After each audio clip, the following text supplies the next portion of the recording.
அன்பு நேயர்களே வணக்கம். இந்த பதிவில் ஒரு முக்கியமான ஒரு வெற்றி சுலோகம். சிலதெல்லாம் நம்ம அனுபவத்தில் சொல்வது. ஒரு செயலில் வெற்றி கிடைக்க வேண்டும் என்று சொன்னால் சில பெரியவர்கள் சில முக்கியமான பாடல்கள், சில ஸ்லோகங்கள், சில நல்ல வார்த்தைகள் இவற்றையெல்லாம் நமக்கு சொல்லி தந்து சென்றிருக்கிறார்கள். இதுக்கு பயன்படுத்திக்கோ, இந்த ஸ்லோகத்தை சொன்னால் இப்படி நடக்கும், இந்த ஸ்லோகத்தை சொன்னால் உனக்கு வெற்றி கிடைக்கும், இந்த ஸ்லோகத்தை சொன்னால் உன்னுடைய நோய் குணமாகும், இந்த ஸ்லோகத்தை நீ வாழ்த்துக்கு பயன்படுத்திக்கொள். உதாரணமாக ஒரு விஷயம் சொல்கிறோம் பாருங்க. அதாவது ஒருவனை வாழ்த்த வேண்டும் என்று சொன்னால் ரொம்ப அற்புதமான பாசுரம் ஒன்று இருக்குது, திருப்பாவையில் இருக்குது.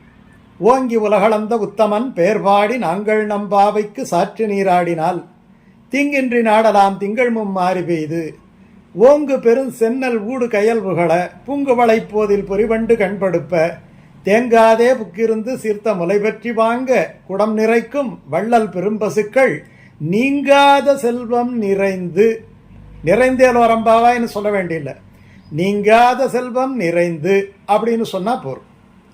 அந்த நீங்காத செல்வம் நிறைந்து என்பது தான் அதில் முத்தாய்ப்பான வார்த்தை. நீங்காத செல்வம் நிறைந்து ரொம்ப அழகாக சொல்கிறது.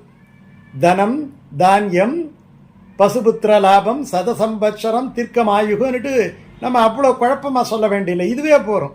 உனக்கு எல்லாம் கிடைக்கும், நீங்காத செல்வம் உன்னிடத்திலே, அந்த செல்வம் நிலைத்திருக்கக்கூடிய செல்வம், போகாத செல்வம், என்றைக்கும் இருக்கக்கூடிய செல்வம், சாஸ்வதமான செல்வம், சத்தியமான செல்வம், இது கிடைக்கும்.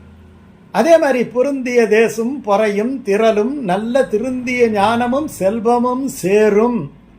உனக்கு இதெல்லாம் கிடைக்கும், நல்ல புகழ் கிடைக்கும் இல்லையா, நல்ல திறமை கிடைக்கும், நல்ல ஞானம் கிடைக்கும், நல்ல செல்வம் கிடைக்கும், நல்ல கல்வி கிடைக்கும், நல்ல சந்ததி கிடைக்கும். எவ்வளோ விஷயம் இருக்கு பாருங்க, எத்தனை விஷயம் இருக்கு பாருங்க. மக்களை பெற்று மகிழ்வர்களே, நல்ல மக்கள் சதிராக வாழ்ந்திடுவர்தாம் எந்த எதிராஜன் இன்னருளுக்கு என்று மிளக்காகி சதிராக வாழ்ந்திடுவர்தாம். நீங்கள் ரொம்ப மலர்ச்சியா நல்ல வாழ்க்கை வாழ்வீர்கள். எவ்வளவு நல்ல சொற்கள், எவ்வளவு நல்ல சொற்கள். அந்த மாதிரி ஒரு பாசனங்களுக்கும் ஒவ்வொரு பலத்தை கொடுத்திருக்கிறார்கள். அது வெவ்வேறு. நம்ம ஒண்ணுமே இல்லை, பகவானுடைய கருணை நமக்கு கிடைச்சிடுதே, போற காரியம் எப்படி வெற்றி இல்லாமல் இருக்கும். இது அனுபவத்தில் சில விஷயங்களை எல்லாம் நம்ம பிராக்டிஸ் பண்ணி பார்க்குறோம். ஆனால் நம்பிக்கையாக சொல்லும் பொழுது இது எத்தனை பயன்படுது, எவ்வளவு உயர்ந்த விஷயங்கள், எவ்வளவு அற்புதமான விஷயங்கள். ஒவ்வொரு நாமத்துக்கும் ஒவ்வொரு மதிப்பு இருக்கு. ஒவ்வொரு புண்டரீகாட்சன் அப்படின்னு சொன்னால் என்ன அர்த்தம்? புண்டரீகாட்சன் தாமரை கண்ணன் அப்படின்னுட்டு அர்த்தம். என் தாமரை கண் கருமாணிக்கமே அப்படின்னுட்டு ஆழ்வார் சொல்றாரு இல்லையா, என் தாமரை கண் கருமாணிக்கமே கண்ணிணையும் அரவிந்தம் அடியும் அகுதே, திருமங்கை ஆழ்வார் பாசுரம். அப்படி புண்டரீகாட்சன் என்பது ரொம்ப அற்புதமான சொல். இந்த திருவள்ளரை, அந்த திருவள்ளரையில் இருக்கக்கூடிய அந்த பெருமாளுக்கு புண்டரீகாட்ச கண்ணு ரொம்ப பெருசாக இருக்கு, நம்மளெல்லாம் பார்க்கணுன்னுட்டு. இப்போ திருப்பாணாழ்வார் சொல்றாரு, புடை பறந்து செவ்வரி ஓடிய அப்பெரிய வாய கண்கள் என்னை பேதமை செய்தனவேங்கிறார். அப்போ அதுக்கு உரை எழுதும்போது சொல்றார், இந்த கண்ணு நம்மளை பார்க்க நீங்க கண்ணு நல்லா பார்க்கணும்னா ரொம்ப சுருக்கி பார்க்க மாட்டாங்க, நல்லா விரிச்சு அகலமாக பார்ப்பாங்க. ஒரு குழந்தைய பார்க்குறோம், நமக்கு வேண்டியவங்களை பார்க்குறோம், ரொம்ப காலம் கழிச்சு உள்ளே வரும்போது நம்ம வீட்டு பெரியவங்களை நம்மளை பார்க்கும்போது எப்படி கண்ணை நல்லா திறந்து அகலமாக பார்ப்பாங்க இல்லையா, அந்த மாதிரி பகவான் நம்மளை நல்லா அகலமாக பார்க்குறானா. வந்துட்டான், நம்மளை தேடி வந்துட்டான், இனிமே இவனுக்கு நல்லது பண்ணணும் அப்படின்னு நினச்சிக்கிட்டு ரொம்ப சந்தோஷமா அவன் மலர்ந்த முகத்தோடு நம்மை பார்க்கிறானா. எப்பேற்பட்ட விஷயம் பாருங்க. ஆகையினால இந்த புண்டரீகாட்சன் அப்படின்னு சொல்றோம். அதே மாதிரி இந்த கருடனை ஓடும் புள்ளேரி அப்படின்னுட்டு கருடனை சொல்றோம். பறவை ஏறும் பரம்புருடா அப்படின்னுட்டு அவனை நம்ம சொல்றோம். பறவை ஏறும் பரம்புருடா, பறவை என்ன கருடனைத்தான் குறிக்கும். புள்ளும் சிலம்பனகான் புல் அரையன் கோயிலுங்கிறார். அங்கே கருடன் இல்லாட்டி போனால் பெருமாள் இருக்க மாட்டான். கருட ஸ்தம்பம் இருக்கணும், அங்கே கருடன் இல்லாட்டி போனால் பெருமாள் இருக்க மாட்டார். ஏன்னா அவர் அவ்வளோ அட்டாச்சாக வச்சுருக்கிறார். அதனால தான் நம்ம கருடனை பார்க்கும் போதெல்லாம் நம்ம கருட துதியை சொல்கிறோம், கருட பத்து சொல்கிறோம், இல்லை கருடனுடைய காயத்ரி மந்திரம் சொல்கிறோம். தத் புருஷாய வித்மகே ஸ்வர்ணபக்ஷாய தீமகின்னுட்டு அவன் ஸ்வர்ணபக்ஷம் எல்லாம் பன்மயமான வேதம் வேதம் வேதம் வேதம் கருத்மான்னுட்டு பேர் இல்லையா? ஒரு தாய்க்காக அமிர்தத்தையே கொண்டு வந்த தலைவன் ஆயிற்று.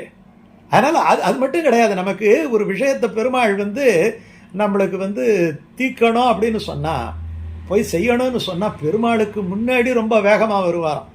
வேகம் ஓடும் புள்ளேறிங்கிற ஓடும் புள்ளங்கிறார்.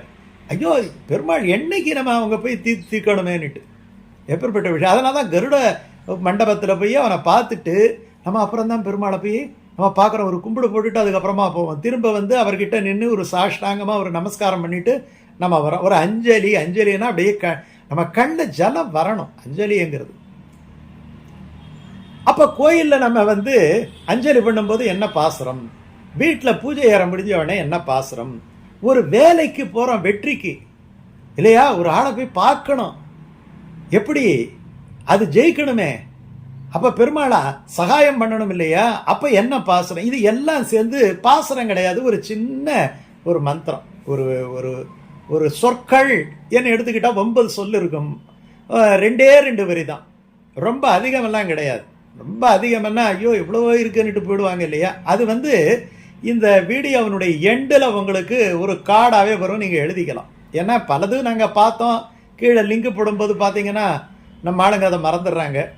அதனால் அப்புறம் எடுத்து கொடுக்க வேண்டியிருக்கு. பல காரணங்களால் அது மறந்து போயிடுது. அப்புறம் சொல்லும் பொழுது தான் ஞாபகத்து வருது, ஐயோ லேட்டாக போயிடுச்சுன்னு விட்டுற வேண்டியிருக்கு. இப்போ பார்த்தீங்கன்னா இந்த எண்டில் பார்த்தீங்கன்னா அது உங்களுக்கு அந்த மந்திரம் அப்படியே உங்களுக்கு வரும், நீங்கள் அப்படியே எழுதிக்கலாம். இப்போ அந்த மந்திரத்தை நான் இப்போ சொல்கிறேன். எதனால் அந்த மந்திரம் அவ்வளோ உயர்வானது?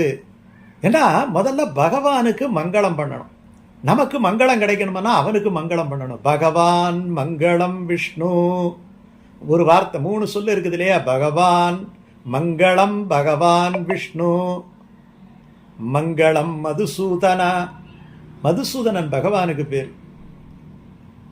மங்களம் புண்டரீகாட்ச,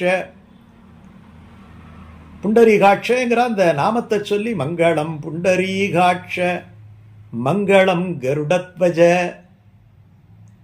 மங்களம் கருடத்வஜ. அப்ப என்ன சொல்றோம்? மங்களம் பகவான் விஷ்ணு, மங்களம் மதுசூதன, மங்களம் புண்டரீகாட்ச, மங்களம் கருடத்வஜ. இவ்வளோதாங்க. நித்தஸ்டீர் நித்தியமங்கலம். ஒரு கைகுப்பி இதை நம்ம கோயிலில் எல்லாம் முடிச்சுட்டு வரத்துக்குள்ள பகவானை பார்த்து இந்த இந்த மந்திரமாக இந்த ஸ்லோகமாக எப்படி வேணாலும் வச்சுக்கிங்க. இதை நல்லா உருக்கமாக அப்படியே காட்சிப்படுத்தி பகவான் எதிர்க்க இருக்கிற மாதிரி காட்சிப்படுத்தி சொல்லிட்டு வரலாம். பூஜை அறையில் முடியும் போது இது சொல்லிட்டு வரலாம். எங்கேயாவது வெளியில் போகும்போது அந்த பூஜை அறையை நோக்கி பகவானுக்கு ஒரு நமஸ்காரம் பண்ணி சொல்லலாம். நீங்கள் தொட்டது துலங்கும், எல்லாமே விளங்கும். அது ஒரு நம்பிக்கையோட நம்ம ஒரு அனுபவத்தில் பெரியவங்க சொன்ன மந்திரம், நம்மளா காயின் பண்ணது கிடையாது. பெரியவங்க சொன்ன இந்த மந்திரத்தை ரொம்ப ஈஸி. நான் ரொம்ப கஷ்டமான ஒரு வடமொழி மந்திரத்தையோ இல்லாட்டி போனால் அப்படி தர்றது கிடையாது. எது லகுவாக இருக்கோ, எது சொல்கிறதுக்கு ஈஸியாக இருக்கோ எல்லாம் ஒரு சின்ன 4 வரி எழுதி வச்சுக்கிட்டு இல்லை செல்ஃபோனில் டைப் பண்ணி வச்சுக்கிட்டு சொல்கிறதுக்கு எதுவாக இருக்கோ அதுதான் நம்ம சொல்கிறோம். அந்த மந்திரம் தான் இது. ரொம்ப எளிமையான மந்திரமாச்சே. பகவானை அப்படியே கூப்பிடுறோம். பகவான் மங்களம் விஷ்ணுன்னுட்டு அவனுக்கு மங்களம் சொல்லி கூப்பிட்றோம் இல்லையா. ரொம்ப அற்புதமான மந்திரம். நம்ம தினசரி சொல்வோமே.